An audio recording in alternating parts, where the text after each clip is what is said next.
de Irlanda, y era un muchacho que se había criado en una granja lechera.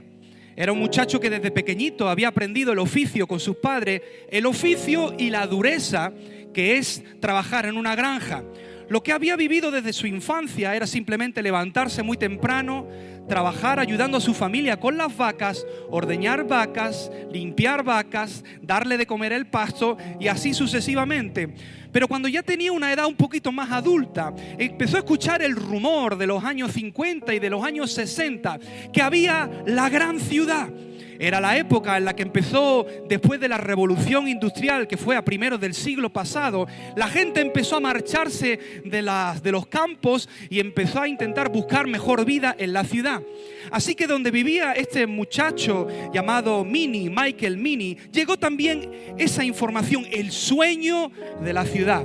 No era el sueño americano, pero era el sueño de la ciudad.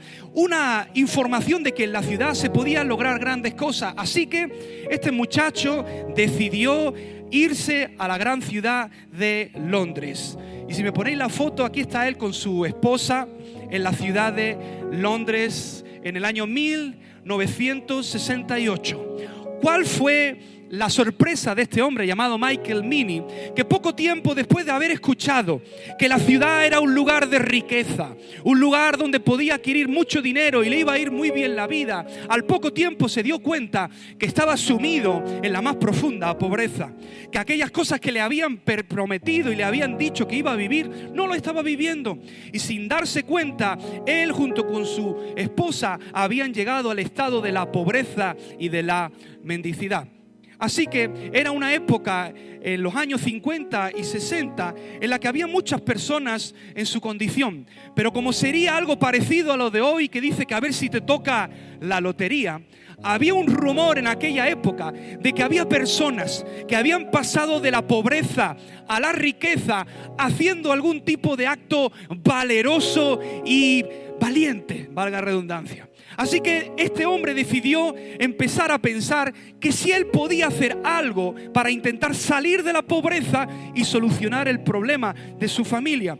Así que un buen día estaba en un bar, dice la historia que entre copa y copa, que se vino un poquito arriba y había un hombre que estaba en una mesa hablando. Y cuando este hombre hablaba, contaba de cómo él había subido a la fama y ahora tenía mucho dinero porque precisamente había hecho un acto valeroso. Dice que de repente cuando se acercó Michael a este hombre y escuchó el por qué este hombre había tenido tanto éxito, este hombre dijo que se había enterrado voluntariamente en un cajón bajo tierra durante 33 días. Dime tú, ¿hay que estar bueno de la cabeza para hacer algo así? Se metió en una caja 33 días bajo tierra, obviamente con un tubito de ventilación para que le llegara el oxígeno. Así que cuando escuchó este hombre la hazaña y vio la popularidad y lo bien que le iba, esto que es muy propio también de los hombres, que dijo, yo podría hacer el doble. Así que en un acto de quizá un poquito entonado por el alcohol o un poquito de bravuconada masculina, de repente lo que este hombre no se dio cuenta es que aquella frase que dijo en un contexto de bar empezó a correr por toda la ciudad de Londres. Y en toda la ciudad de Londres empezaron a hablar de que había un hombre llamado Michael Minnie que se iba a meter 66 días bajo tierra. Así que sin haberse dado cuenta, este hombre, todavía no, porfa, este hombre había llegado a la conclusión de que lo iba a intentar. La mujer, como buena mujer, le empezó a decir, cariño, ¿tú estás segura de lo que vas a hacer? Y él le dijo esto, si tengo que hacer esto para salir de la pobreza y que la gente nos admire, estoy dispuesto a hacerlo. Así que cuenta la historia que en febrero de 1968, ahora sí, este hombre se mete en un ataúd, se entierra bajo 3 metros de profundidad, en la más profunda oscuridad, solamente con 2 tubitos. En uno pasaba el aire y en el otro tubito las cosas que ocurrían fisiológicas las mandaba por arriba del tubito, ¿ya me entendéis? Lo único que tenía era una palangana. 66 días. Cuenta la historia que al poco tiempo de enterrarse, a algunos ya se le está poniendo cara de claustrofobia nada más de escuchar la historia. Este hombre dice que de repente los primeros días fueron más o menos bien, pero dice que a partir del tercer, cuarto día empezó a perder la noción del tiempo. Empezó a dejar de ser consciente si era de día o de noche. Dice que se guiaba un poco para saber que era de día por los temblores del suelo. Cuando notaba que la tierra temblaba mucho, él presuponía que había cosas moviéndose o gente trabajando y que eso era el día. Y cuando la tierra paraba de temblar, él entendía que era la noche. Pero dice que poco tiempo después perdió la noción y empezó a tener pesadillas, porque él se despertaba o soñaba creyendo que estaba afuera, intentaba moverse, pero estaba en una caja. ¡Qué claustrofobia! ¿Todo por qué? Por un sueño. El reconocimiento de los demás, que la gente les iba a aceptar, que la gente les iba a dar dinero y que su fama les iba a dar todo el dinero que ellos nunca habían tenido. Cuenta la historia finalmente que después de 66 días, si me lo podéis poner, fue sacado en un acto repleto de personas, aunque no se ve muy bien. Mira, ¿veis los dos tubos? Los dos agujeros. Después de 66 días este hombre fue sacado y empezó a hacerse famoso. Todo el mundo hablaba de aquel hombre que había batido el récord de haber estado 2 meses enterrado bajo tierra. La gente empezó a admirarlo. Efectivamente, las radios empezaron a llamarlo. Empezaron a llamarle para conceder entrevistas. Todo el mundo quería estar cerca del hombre que se había enterrado bajo tierra durante 2 meses. Pero aquello que vino rápido, como dice Proverbios, las cosas que vienen rápido, rápido se... Y de repente, a las pocas semanas, empezaron las personas a dejarse de acercar a él. Empezaron las personas a no tener tanto interés en él. Y cuenta la historia que al poco tiempo empezó a volver a caer en el más profundo anonimato. Y que tal como había venido algo de dinero, empezó a marcharse. Y si para nosotros pensar que quizá lo más fuerte para él fue el estar 2 meses, cuenta la historia que la peor crisis de la cual este hombre no se pudo recuperar no fue los 2 meses que pasó ahí. No fue ni siquiera del trauma de haber estado 2 meses en oscuras bajo tierra. Dice que este hombre nunca pudo recuperarse del sentido de haberse sentido traicionado y olvidado por los demás. Dice que él nunca se recuperó de aquella sensación, de la expectativa que él tenía hacia otras personas, y se sintió fallado, defraudado, abandonado, menospreciado por las demás personas. Y de eso justamente te quiero hablar en esta mañana. ¿Cuántos hay aquí que crean en un Dios de milagros? Creemos en un Dios de milagros.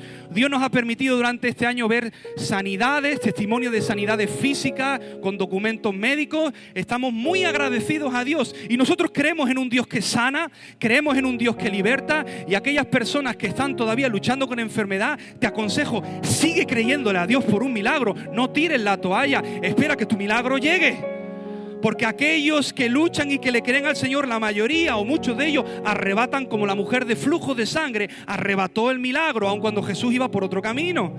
Ahora, sí es verdad que si nosotros creyendo en todo esto y creyendo, como las últimas semanas hemos hablado, de que el año que viene estamos creyendo que va a venir un mover muy fuerte del Espíritu Santo, algo así como lo que ha pasado en el tiempo de alabanza, pero eso va a transicionar en momentos de sanidad, va a transicionar en momentos de señales, prodigios y maravillas en esta casa, y que eso no se va a quedar dentro de estas 4 paredes, que lo vamos a llevar a nuestro lugar de trabajo, a nuestra familia. ¿Lo creemos, sí o no?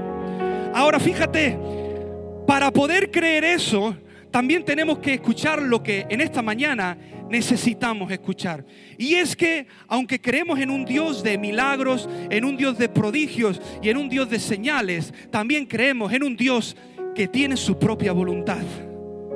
Y que su voluntad prevalece encima de la nuestra. Di conmigo, su voluntad prevalece sobre la mía. Ahora fíjate, quiero que me acompañes en esta mañana brevemente por una escena. Y es una que quizá la has leído muchas veces, pero es una escena en la que un grupo de amigos se empezó a desgajar porque un grupo de mejores amigos fue traicionado por uno del grupo. ¿Te ha pasado alguna vez cuando eras adolescente y dices, uy, yo ni me acuerdo de la adolescencia. Bueno, por ahí. ¿Te ha pasado alguna vez de estar en un grupo de amigos y que alguien del grupo de amigos hace algo feo contra el grupo y la traición que percibe el grupo es impresionante? ¿Te ha pasado alguna vez? De repente alguien hace algo y traiciona a los demás. Bueno, esta historia es una historia de 4 amigos que eran íntimos, que se amaban, probablemente pasaban tardes interminables hablando, probablemente pasaban noches hasta la madrugada riéndose, contándose anécdotas. Probablemente este era un grupo en el que probablemente la admiración que tenían entre todos era mutua. Era un grupo cohesionado, era un grupo de amistad. Pero de repente sufrió la mayor de las embestidas, que fue sentirse traicionado por uno de los amigos del grupo. Sintieron el abandono, sintieron que los había dejado solo a sus mejores amigos en el peor momento. ¿Te suena a ti eso? Que te dejen solo en el peor momento. Las cabezas hacen así. Ahora fíjate, ellos tenían algo muy precioso. Tenían una amistad profunda, no una amistad como aquí mucho en el sur, amistad superficial. No, una amistad de las buenas, de las que estoy contigo y si haces lo que no me gusta, pero estoy contigo. De esa amistad es de la que yo estoy hablando, de las que han sido probadas en medio de los momentos difíciles. Como dice Eclesiastés 6 del 14 al 17, en otra versión dice: encontrar un amigo fiel es como dar con un tesoro. ¿Cuántos creen eso? Porque no abundan. Dicen, o como hallar un refugio seguro. Un verdadero amigo, una verdadera amiga es como un refugio. Es un lugar donde tú te sientes seguro, segura, aunque por fuera haya tormenta. Dice, un amigo fiel no tiene precio y su valor no se mide con dinero. O sea, el que haya un amigo fiel, haya un gran tesoro. Bueno, estos amigos tenían eso probablemente, una fidelidad, un amor impresionante, pero de repente algo ocurre y uno de ellos aparentemente traiciona a sus mejores amigos. Dice la Escritura, enviaron pues las hermanas para decirle a Jesús: Señor, he aquí el que tú amas se encuentra enfermo. ¿Cómo estaba? ¿Y Jesús tenía poder para sanarlo? De sobra. Oyéndolo Jesús dijo: esta enfermedad no es para muerte, sino para la gloria de Dios, para que el Hijo de Dios sea glorificado por ella. ¿Qué? Nosotros los pentecostales, los que creemos en todo eso, decimos ¿qué? Ahora los de la otra línea, los de la línea cesacionista, todo eso, dicen claro, todo lo malo que te pasa en la vida es para la gloria de Dios, y lo arreglan así, ¡pam! Pero nosotros que creemos en un Dios que interviene de manera sobrenatural, cuando leemos esto, a que nos pica un poquito, a mí me pica. Ahora dice, y amaba Jesús a Marta, uno, a su hermana y a Lázaro. ¿Cuál es la palabra clave ahí? Que hacía Jesús, los amaba. Y dice, y cuando yo pues, que estaba enfermo, fue entonces Jesús a ayudar a su amigo, porque eso es lo que hace un buen amigo. ¿Dice eso el texto? Jesús hace algo que le fuera la cabeza a los discípulos. Jesús actúa de una manera que es absolutamente incomprensible para ellos. Dice la Escritura, y se quedó 2 días más en el lugar donde estaba. Y luego, después de esto, le dijo a los discípulos: vamos a Judea otra vez. Y yo le diría, si yo fuera uno de los discípulos, espera, maestro. Yo creo, permíteme la osadía, maestro. Yo creo que no te ha llegado bien la información. Yo creo que no te has enterado, maestro, con todo mi respeto, de que el que está enfermo no es una persona cualquiera. Que el que está enfermo no es un pecador. Que el que está enfermo no es alguien que está por ahí. El que está enfermo es tu amigo. Es tu amigo el que está enfermo. Por lo tanto, escúchame, si tú fueras un buen amigo, lo que deberías hacer es ir con él y sanarlo. Madre mía. Y le dijeron los discípulos: Rabí, a ver, los judíos quieren matarte y otra vez vas a ir para allá. Y respondió Jesús: ¿no tiene el día 12 horas y el que anda de día no tropieza? Porque ve la luz de este mundo, pero el que anda de noche tropieza porque no hay luz en él. Ya empieza Jesús a responder cosas que no le han preguntado. Lo has visto muchas veces en las Escrituras, ¿verdad? Le hacían una pregunta a Jesús y de repente Jesús le respondía por otro lado con otra cosa. Le hacían una pregunta y le dice: el reino de los cielos es semejante a... Y les venía por otro. Y los discípulos: vamos a ver, maestro, que te estamos diciendo que tu amigo, al que tú amas, que lo sabemos que es tu mejor amigo, uno de tus mejores amigos, que está enfermo, que vayas para allá y lo sanes, porque eso es lo que se supone que si tú amas tienes que hacer. O sea, si Dios me ama, tiene que hacer lo que yo quiero. Tiene que darme la necesidad que yo tengo. Tiene que salirme al encuentro ahora que tengo un problema. Porque si Él me ama, te pregunto, ¿no es ese el argumento que tiene la gente del mundo? Si Dios es amor, ¿por qué hay hambre en África? Digo, no me puedes hacer... Cuando a mí me hacen esa pregunta, digo, no me podías hacer una pregunta más fácil. O sea, de verdad digo, pero si esa es la pregunta más fácil. Mira, está demostrado que con el producto y el dinero que tenemos en Europa erradicamos la pobreza y el hambre en África. África se muere de hambre porque somos unos egoístas y no compartimos con África. El dinero está, solamente en el Vaticano hay suficiente para erradicar la pobreza de toda África. El problema no es que no, el problema está en nuestros corazones. El problema es que el Xiaomi que tú llevas en el bolsillo o el Samsung que tú llevas en el bolsillo le da de comer a una tribu indígena durante 2 años. ¡Ay! ¡Ay! Ahora ellos están diciéndole: maestro, no entendemos que si hay alguien que tú amas, no responda como sería lógico en nuestra mente. Y Jesús, dicho esto, les dijo después: nuestro amigo, Jesús, es que... nuestro amigo Lázaro duerme y voy a despertarle. Y los discípulos otra vez bailando. ¿Qué se referirá al maestro? Y dice: y dijeron entonces sus discípulos: Señor, si duerme sanará. Pero Jesús les hablaba esto de la muerte de Lázaro y ellos pensaron que hablaba de que estaba dormido echando una siesta andaluza.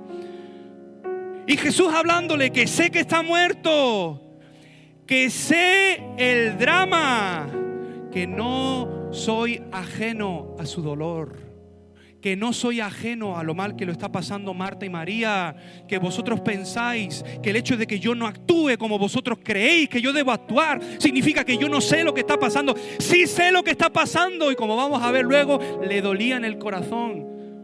El hecho de que Dios no responda de la manera que nosotros estamos esperando no significa que hayamos perdido el amor de Dios. Eso es una buena noticia para ti. Que pase lo que pase, que venga lo que venga, que haya respuesta a tu oración, que venga sanidad o no venga sanidad, que venga bendición económica o no venga. El Padre bueno tiene cuidado de nosotros y lleva la cuenta de cada uno de los pelos de nuestra cabeza que se está cayendo. Que Él te cuida y Él te ama, pase lo que pase. Yo no sé si tú puedes celebrar y entender eso, que Él te cuida y Él te ama, pase lo que pase, aunque no actúe como nosotros estamos esperando. Ay, Esteban, entonces hoy te vas a ir al otro lado. No, la voluntad de Dios, no oremos por nada porque la voluntad de Dios, no, te estoy hablando de que hay que vivir en fe, hay que moverse en fe, hay que creerle a Dios. Hay que orar, ayunar, orar por los enfermos, echar fuera demonios, esperarlo todo. Y cuando hayamos hecho todo, mirar para arriba y entender que, como decía Costader, que por encima del más alto de nosotros está el más alto, está Él. Y que Él sigue teniendo una voluntad que prevalece sobre la nuestra. Yo he escuchado testimonios de personas que en el lecho de muerte oraron por un familiar y no se levantó. Y yo he escuchado de personas que en el lecho oraron y se levantó. ¿Será que Dios amaba más a uno o a otro? ¿Será que cuando empecemos a ver en esta casa más milagros, más señales, más maravillas, cuando de repente empieces a ver manifestaciones sobrenaturales, que te cae brillito, que te cae un diamante y te caiga el de al lado y a ti no, qué vas a hacer? Que Dios nos está preparando para ser equilibrados, que Dios nos está preparando para poner una base firme, para que cuando todo eso se desate en medio de nosotros no estemos tropezando con Dios. Mira, si tú lo que tienes en la cara es sudor de haber saltado aquí, gloria a Dios. Pero es que el otro le sale como un brillo, como a Moisés cuando estuvo en la presencia de Dios. Pues míralo, pero no lo mires mucho, a ver si te va a destellar a ti en la cara. Y dile: Señor, tu amor no está reñido a que tú me des lo que yo pido. Papá, todos los días mis niños me piden los regalos de Reyes. Y yo se lo doy todos los días porque soy un buen padre. Y si no se lo diera, sería un mal padre. ¿Es eso así? No, los tengo ahí. Ya los tengo comprados antes de que suban de precio. Sí, los tengo ahí, los tengo preparados, pero estoy esperando el momento en el que ellos han de recibir. Te voy a dar una buena noticia, a ver si la agarra. El Señor, hay oraciones que está en su presencia y ya las ha escuchado y la respuesta viene, y solamente en el medio hay tiempo. Hay tiempo de espera, solo eso. El Señor no tarda su promesa como algunos la tienen por tardanza, sino que Él es fiel. Está hablando de la salvación de los perdidos. Porque Él es misericordioso, porque Él quiere que la gente se arrepienta y venga al conocimiento. Dios quiere volver, Cristo quiere volver. Claro que Cristo quiere volver, pero quiere volver a por una iglesia santa, gloriosa, sin arruga, sin mancha. Señor, ven ya. Y yo digo: Señor, no venga ya. Hay algunos que están todo el día: ven, ven, ven, Jesús. Yo digo, y yo por detrás: espérate que tenemos una nación que alcanzar para Cristo, que tenemos pueblos que tenemos que alcanzar, que hay gente que necesita escuchar un mensaje de esperanza, que hay gente quitándose la vida, que necesita que alguien le diga: no todo está perdido, hay alguien que te ama y te quiere sacar del pozo de la depresión. ¿Cómo voy a pedir que venga ya? ¿Cómo voy a pedir que venga ya? Ahora fíjate, Él está actuando de una manera que ellos no comprenden. Y si estás anotando, apunta esto: uno de los desafíos para los que creemos en lo sobrenatural, milagros, prodigios, señales, maravillas, es entender que el Dios de los milagros también obra según su voluntad. Que el Dios que puede hacer un milagro también tiene su voluntad. Dice, ¿cuál es el punto? Por un lado, como he dicho, está el extremo de aquellos que no. Si yo digo que a mí la enfermedad no me va a tocar, como énfasis que hubo, a mí la enfermedad no me toca, y a las 3 semanas está ingresado en el hospital, como pasó ahí en Hungría. Le ingresaron al hospital y la persona tapándose la cara para que nadie viera que le habían ingresado al hospital, porque entonces se iba a cuestionar su mensaje. Chico, pero ¿quién te ha dicho? ¿Quién te ha dicho? ¿No le dijo Pablo a Timoteo: toma un poquillo de vinillo para...? Todos y cada uno de nosotros vamos a ser confrontados con estas dos realidades. Aquellos que van en un extremo o van en el otro siempre van a cosechar el desbalance. Los que creen que Dios no puede hacer nada, ni van a orar por una enfermedad, no van a orar por provisión, no van a orar por nada. ¿Por qué? Porque el Señor es soberano, Él hará lo que quiere, como quiere, cuando quiere, con quien quiere, donde quiere. Y luego están los del otro lado que dicen: no, a Dios yo le voy a meter 4 días de ayuno y ya verás cómo hace lo que yo quiero.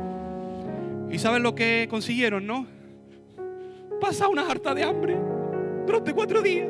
Y luego tropezar y dolerse con Dios. Porque yo le metí 4 días de ayuno y yo pensaba que iba a venir y que no me iban a desahuciar. Y luego estaba desahuciado. Porque yo le pedí a Dios que Él me sanara y no me sanó. Sí. Y para colmo, al de la iglesia, que le tengo mucho coraje, lo ha sanado. Y a mí no. Tenemos que hacer las paces con estas dos realidades: el Dios sobrenatural y el Dios que tiene también una voluntad soberana. Son las dos cosas. Como siempre, mi Santo Padre me ha enseñado muchas veces: mira, hacer una ensalada con un solo ingrediente es muy fácil. Agarras una lechuga, la limpias con un poquito de lejía, porque tú sabes cómo está la cosa últimamente, la gripe porcina, la lavas y ya tienes la ensalada. ¿Tienes la ensalada lista? No, lo que tienes es un ingrediente. Ahora le tienes que poner según al gusto. Algunos le ponen cebolla, otros no, otros maíz, otros no, otros atún, otros pollo, la César, la salsa César. Si te quedas corto del bote de la salsa César, esto no tiene sabor. Si te pasas con el bote de la salsa César, es que parece que estoy comiendo mayonesa. ¿Te das cuenta? Lo más fácil es tener una sola verdad en nuestro corazón. Lo más difícil es mezclar todas las verdades y que te salga equilibrado. Y Dios nos está llamando a esta casa a prepararnos en equilibrio para lo que viene. Y que cuando nuestros ojos lo vean, como hemos dicho la semana pasada, no reaccionemos de una manera deshonrosa con Dios diciendo: bueno, está bien, se ha sanado, qué bueno.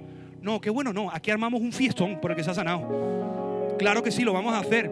Y automáticamente vamos a mirar a Cristo y vamos a adorar a Cristo y vamos a honrar a Cristo. Pero por el otro lado, también tenemos que entender que hay cosas que Dios hace cuando nosotros lo pedimos y que hay cosas que no son la voluntad de Dios hacerlas. No fue Pablo el que dijo: le he pedido a Dios que quite de mí esto. Hay muchas teorías sobre eso, lo que fuera.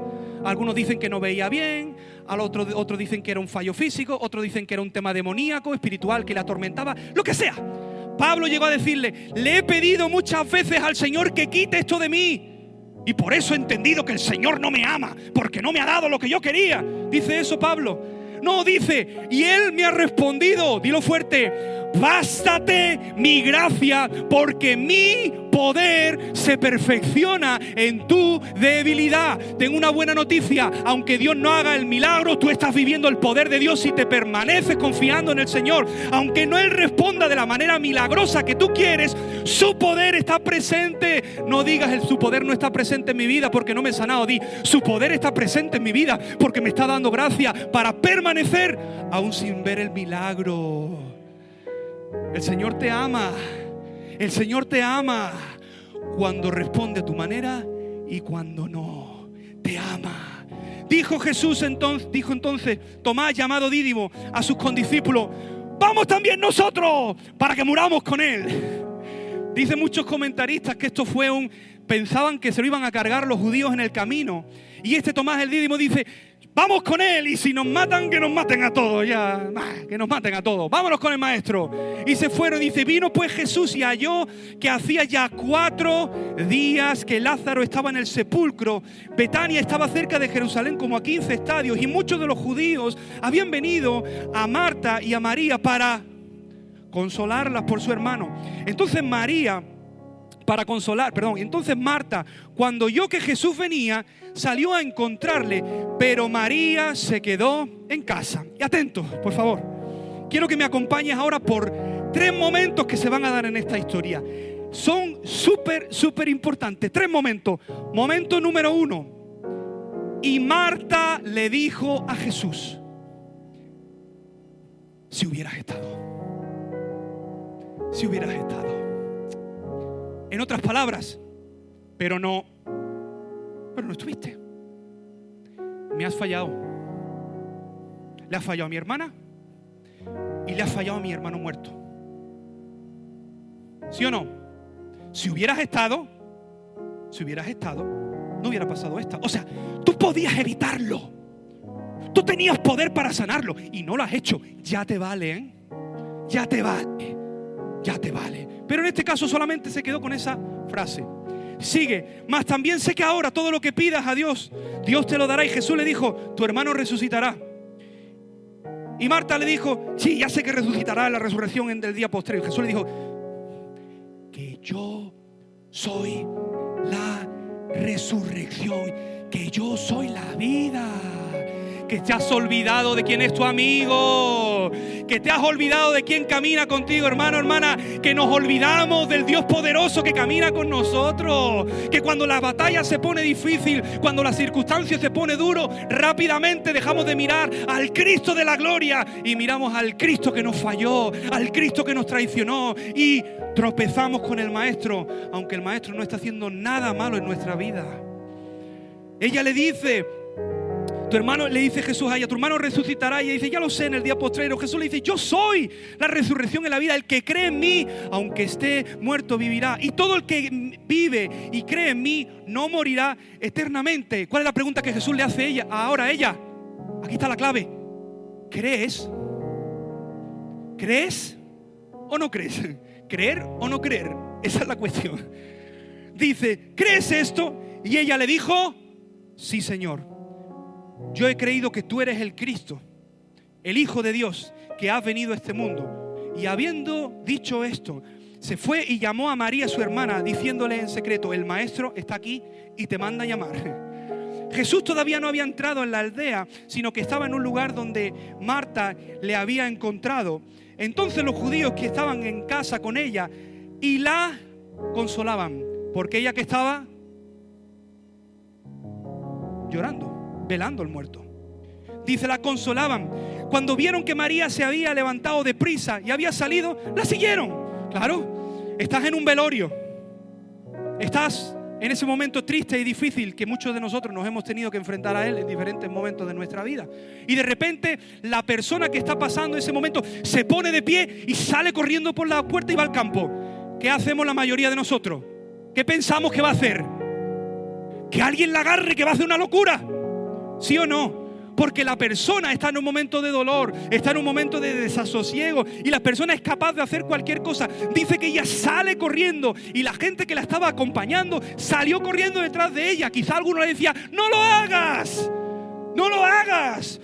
Dice, y cuando vieron que María se había levantado, la siguieron y pensaron, va al sepulcro a lo mejor y va a llorar ahí. María, cuando llegó donde estaba Jesús, al verle, se postró a sus pies y le dijo, segundo momento, aquí va. Primer momento, Marta, si hubieras estado aquí. Segundo momento, ahora, María, Señor, si hubieras estado aquí, mi hermano no hubiera muerto. Lo mismo que su hermana. Piensa por un segundo. Las dos, si lo piensas bien, tenían fe ¿para qué? Puedes responder. Las dos tenían fe, la misma fe, ¿para qué? Fuerte, fuerte. Para la sanidad. ¿Ellas creían en un Dios de milagros, sí o no? Sí, porque las dos dijeron, si hubieras estado, no se muere, lo hubiera sanado. O sea, las dos creían en un Cristo poderoso que podía sanar. Y ella misma dijo, yo creo que tú eres el Cristo, que tú eres el Hijo de Dios. Sin embargo, en este momento, ella está diciendo, sí, si yo creía por una sanidad, lo que no creía es que nos fueras a dejar tiradas en el último momento. Lo que no puedo comprender es que teniendo ese poder de sanar una enfermedad, hayas podido dejar que mi hermano se muriera, que era tu amigo. Si hubiera estado aquí, pero no estuviste. Jesús entonces, al verla llorando y a los judíos que la acompañaban también llorando. ¿Hay quien estaba llorando? Ahí estaba llorando todo el mundo. O sea, no es una escena tan romántica como muchas veces nosotros contamos las historias para niños, que aparece Lázaro y se abre la puerta, sale ahí con la túnica, con el papel higiénico que lo envolvemos y todo el mundo ¡ah! Esa escena era mucho más tétrica que eso. Ahora, fíjate, dijeron entonces a los judíos, cuando Jesús vio esto, dice que se estremeció en el espíritu y se conmovió. ¿Quién? Jesús. Y dijeron entonces los judíos, mirar cómo le amaba. Mirad cómo le ¿qué?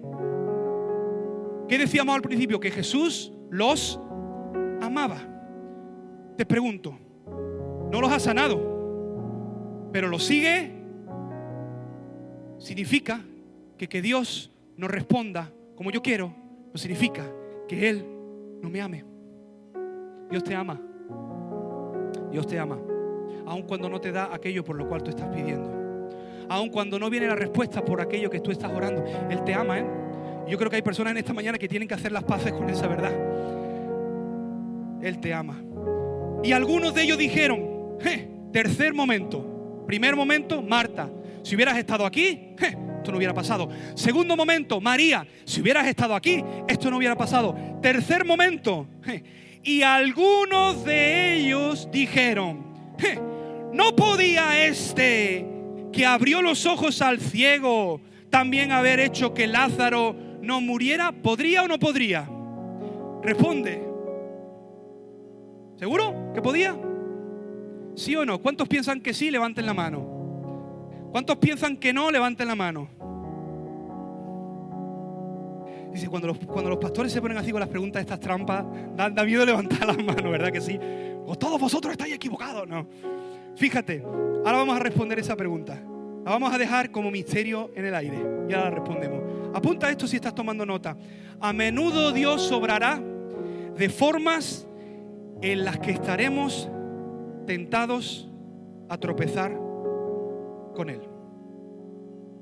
¿Qué es lo que tenían en común Marta, María y todas las personas que estaban ahí? Que estaban tropezando con Jesús. Todos estaban recriminando que Jesús no había actuado como ellos querían. Habían tropezado todos con Jesús. Le estaban echando en cara a Jesús. Ya te vale, Podrías haber hecho algo y no lo hiciste. Y si además, imagínate que vienen los discípulos y los discípulos le cuentan, no, pero si es que hace 2 días que el maestro sabe que estaba enfermo, pero el maestro cuando se lo dijimos, ¿sabes lo que hizo el maestro? No voy, sino que se quedó 2 días más, para que ya que estaba muerto se terminara de morir, pero del todo, del todo. Imagínate el tropiezo que tenía esta gente. Todo el mundo comenzó a tropezar. ¿Por qué? Porque Jesús no había actuado como todos esperaban. Déjame decirte algo. A menudo, cuando tú lees los evangelios, te das cuenta que la gente con Jesús tropezó todo el rato, ¿eh? Dice, no, solamente eran los fariseos, los escribas. No. Con Jesús tropezaba todo el mundo. Los primeros en tropezar, ¿sabes quiénes fueron? Que haya memoria. ¿Quiénes? Sus padres cuando tenía 12 años. Hijo mío, te has perdido 3 días. ¿Y dónde estabas? Dice que entró María y entró su padre. Bueno, entró ella, por lo menos. Dice que cuando entró, lo encontró ¿dónde? En el templo, discutiendo con los maestros de la ley. Y nosotros, ya me lo habéis escuchado muchas veces, pero para los nuevos lo repito. Nosotros nos imaginamos esa escena, María entrando y dice, hijo, ¿por qué nos has hecho esto? Hijo, ¿por qué has desaparecido 3 días? Un adolescente de 12 años. ¿Por qué has desaparecido 3 días y ahora apareces aquí en el templo? Y la respuesta de Jesús es, madre, ¿no sabes que en los negocios de mi padre he de estar? Ya, a las que sois madre, ya. Mira, si iban con sandalias de estas con cuerdas, yo me imagino a María estirando la cuerda. No lo dice la Biblia, esto es una imaginación mía, pero Jesucito de mi vida, corre de mí de noche y de día. ¿Por qué? A una madre que había perdido un adolescente 3 días le dice, niño, si hay gente delante, hijo mío, ven para acá, que vamos a hablar en casa. ¿Y qué hizo?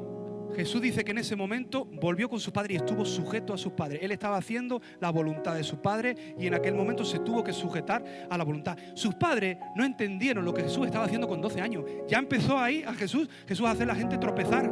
Jesús, todo el mundo tropezaba con él de alguna manera. Cuando lo querían hacer rey, hagámosle rey. Y Jesús, entre comillas, maleducado, se quitaba y se iba al monte a orar. Hay que ver, diríamos, a lo mejor no en nuestra tierra, hay que saborear, En vez de quedarse aquí a darnos la mano a todo el mundo y en pasar por al lado mía y decirme qué bien te veo hoy, va y se quita del medio como si fuera una superestrella. Y se fue al monte a orar.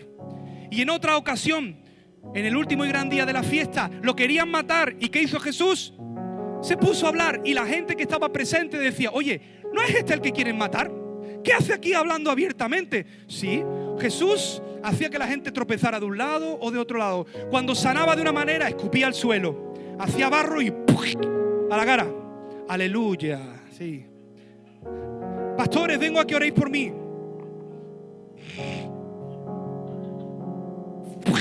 En toda la cara. Mira, en Andalucía Directo sale esta tarde, la edición de la tarde. Sí, pero en otro lado Jesús va a un estanque y sana ¿a cuántos? ¿Y los demás? ¿Y los demás que había ahí enfermos? Te pregunto, ¿no tenía Jesús poder para sanarlos a todos? Respuesta, ¿podía Jesús sanarlos a todos? Vuelvo a hacerte la pregunta. ¿Sí? Bueno, no lo sé.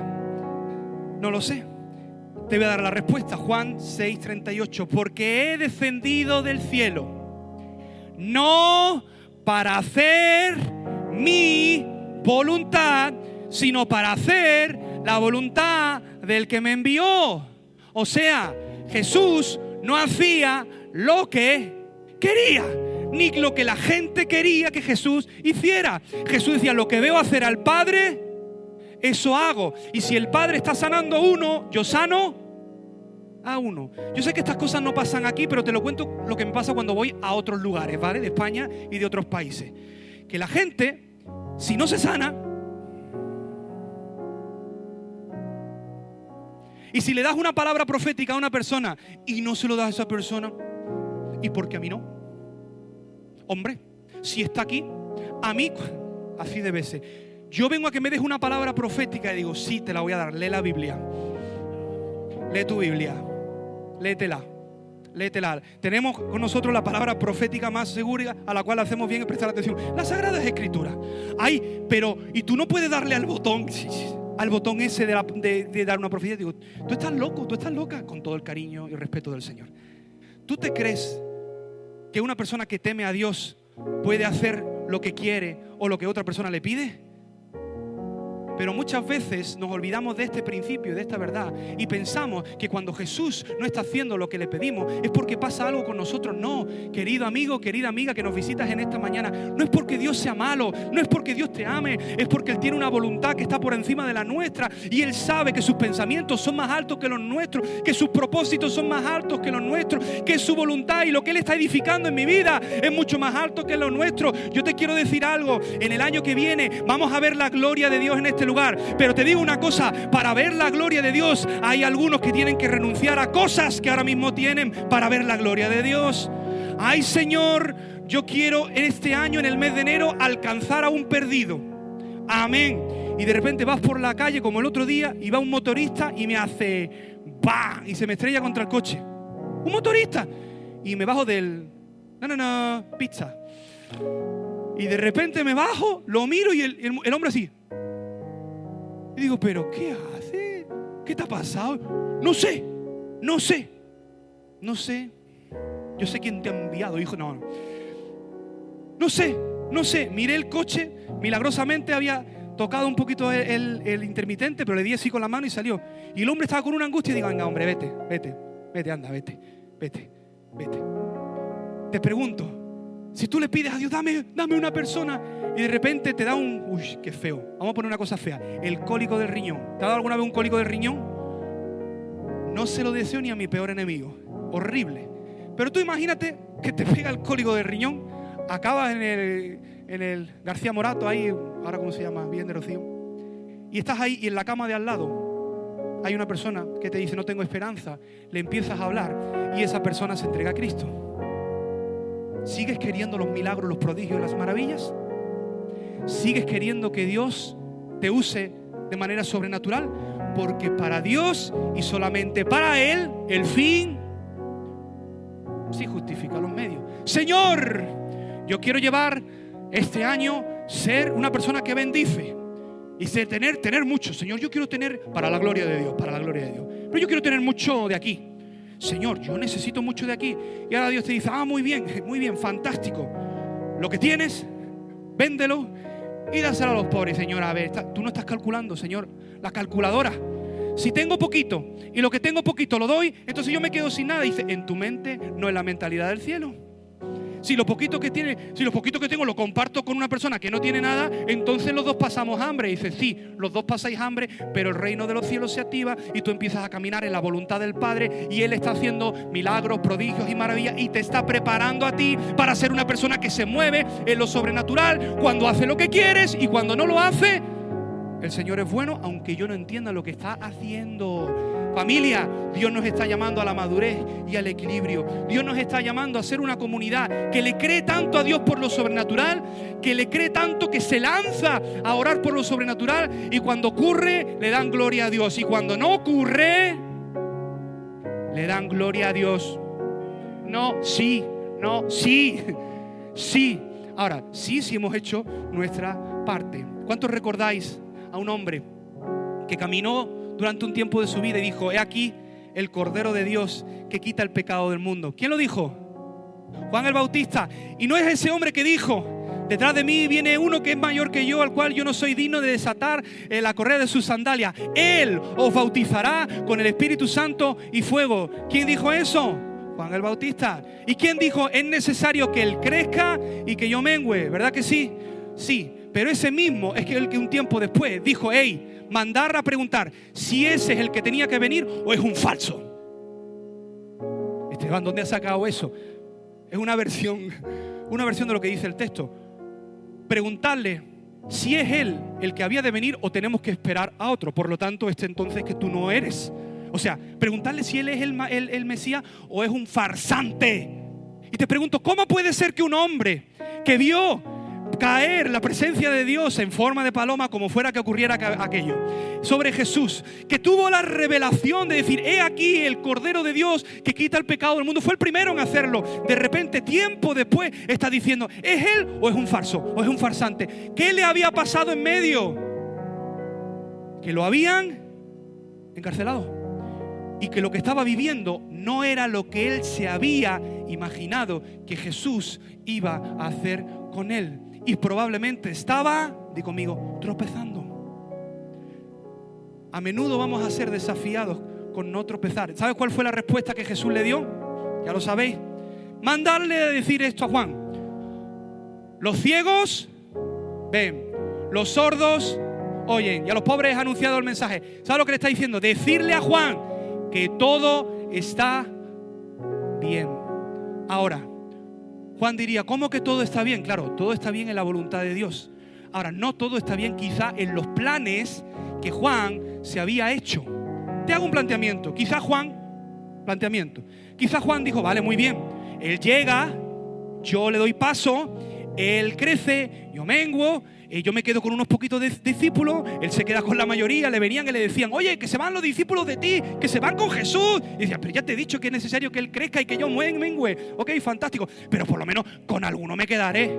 O a lo mejor, por lo menos con alguno me quedaré, o por lo menos en mi casa, atendiendo de vez en cuando a alguna persona. A lo mejor lo que Juan el Bautista no esperaba era encontrarse en una cárcel en la que no podía hacer nada de lo que él entendía que Dios le había llamado a hacer en la vida, a ser un profeta.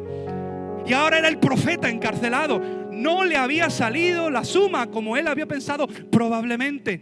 Ahora, yo no lo digo con un espíritu de juicio, madre mía. Habría que verme a mí, con lo activo que yo soy. Si de repente me dice Dios: muy bien, te voy a usar para tal, y automáticamente a la cárcel. Digo: Señor, esto no... Aquí ha habido un fallo en la Matrix, como dice ahora. Aquí hay algo que yo no entiendo. Sí, claro, porque no entendemos que Dios opera y obra, aun siendo el Dios de los milagros, de manera que nosotros muchas veces no podemos comprender. Si estás anotando, escribe esto: fe no es saber frases hechas.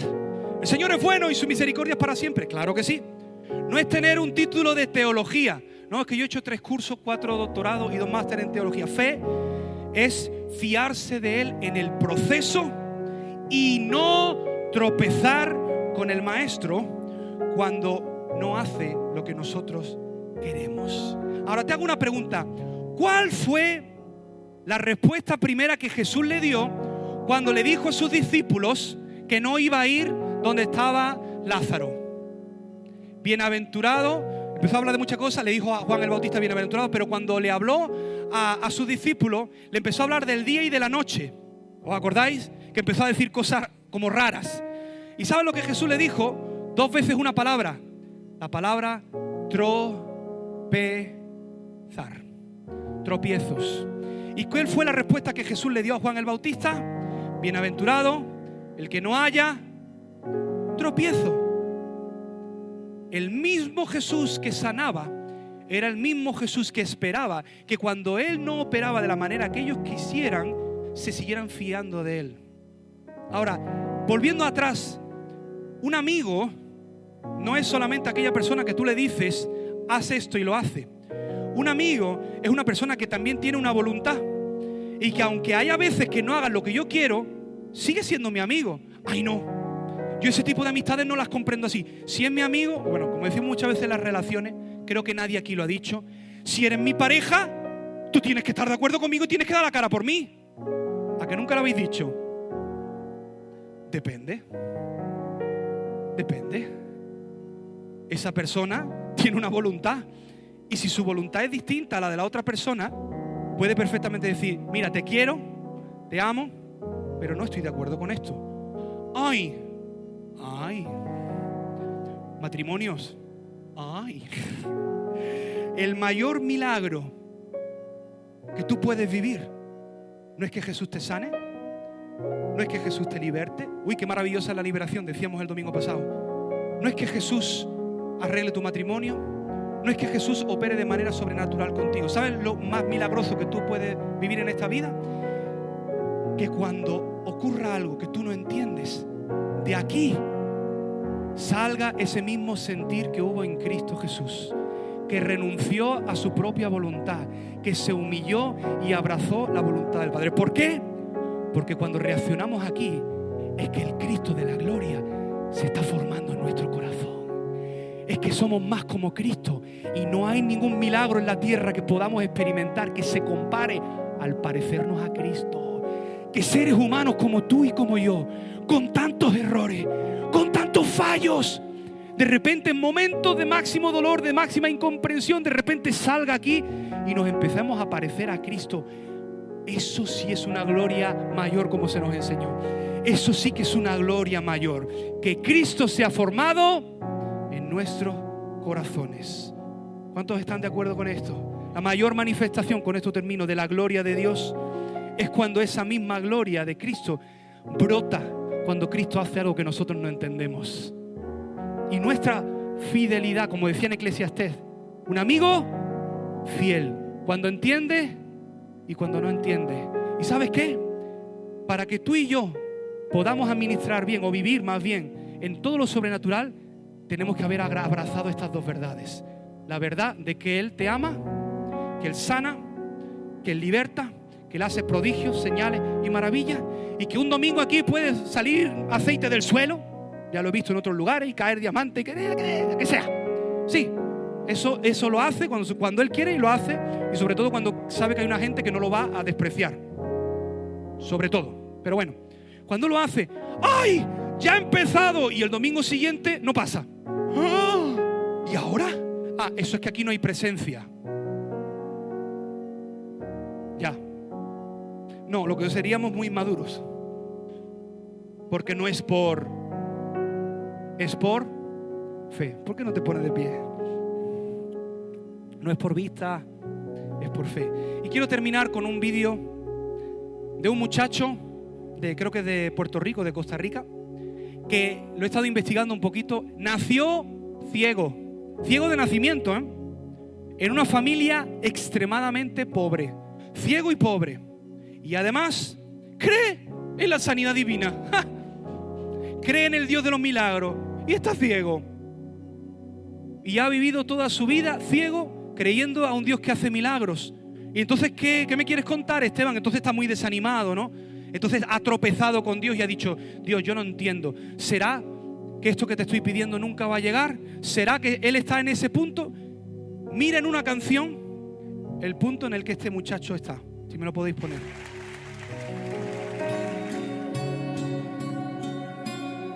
Cada proceso me ha acercado más a ti.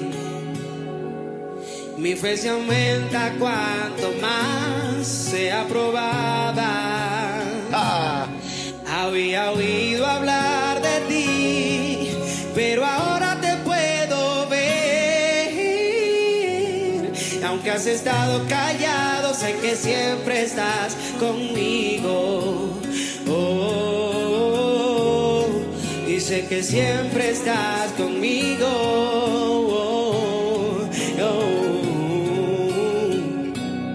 Se me ha secado el alma de tanto llorar. No ha habido sol en mis días, ni luna en mis noches. Estuve a punto de tocar fondo, pero tu diestra me alcanzó. Jesús es todo lo que mi alma necesita. Lo que mi alma necesita. Y aunque la espera es espera, y no retarda tus promesas, como el sol brillará tus días.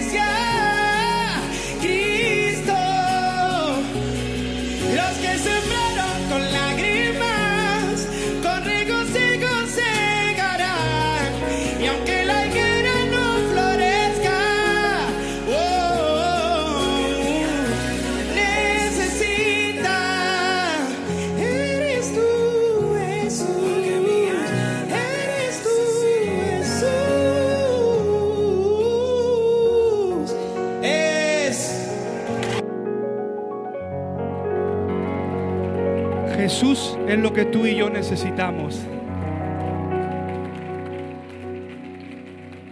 El equilibrio es creer en un Dios de milagros y seguir a un Jesús aun cuando no los haga. Creer en un Dios de prodigio y amarlo igual cuando no veamos el prodigio. Creer en un Dios que restaura familias y amarle y creerle cuando no lo haga.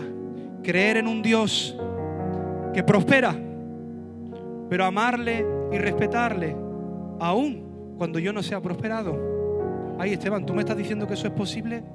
No dijo Pablo, yo sé tener todo. Sé tener abundancia y sé pasar por escasez. Pero su fe no fue tumbada. Esta mañana es una mañana para volver a recordarte a ti mismo. No aflojes tu fe del Maestro. No quites tu fe del Maestro. Cierra tus ojos, el Espíritu Santo ya está tocando a gente. No quites tus ojos del Maestro. Y si te has alejado de Él porque no has entendido su obrar o su no obrar en tu situación, Él sigue volviendo a invitarte otra vez al lugar secreto, al lugar íntimo, al ¿me amas? Señor, pero yo no entiendo. No te estoy preguntando si entiendes. Te estoy preguntando, ¿me amas? ¿Tú me amas? Esto es todo lo que necesitamos en esta mañana. Cristo, Cristo, Cristo, Cristo y solamente Cristo. Señor, te damos gracias en esta hermosa mañana por tu preciosa presencia en este lugar. Es hermosa tu presencia hoy aquí. La disfrutamos. Disfrutamos de tu presencia que no merecemos, que no la hemos fabricado nosotros con nuestras buenas obras, ni ayuno, nada. Es tu presencia hermosa y maravillosa que has decidido en este día venir a estar y hacerla manifiesta en medio de nosotros.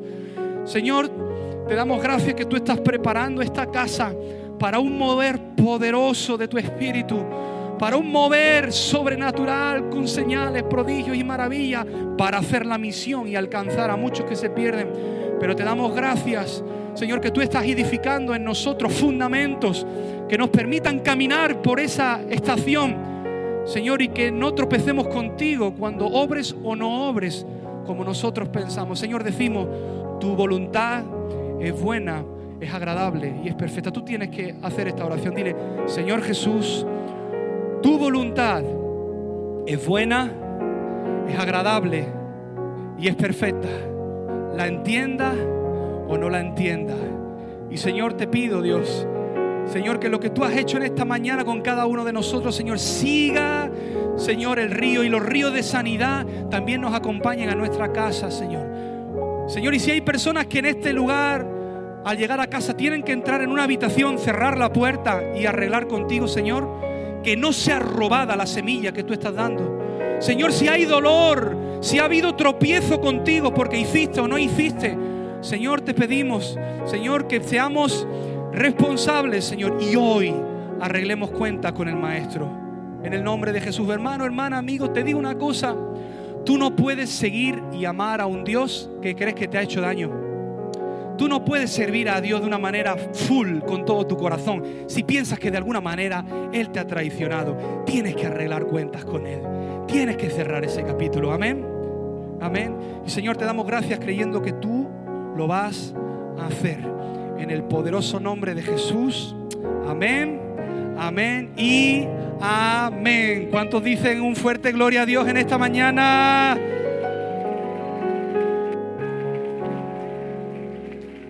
Fuerte ese aplauso que es para el Señor.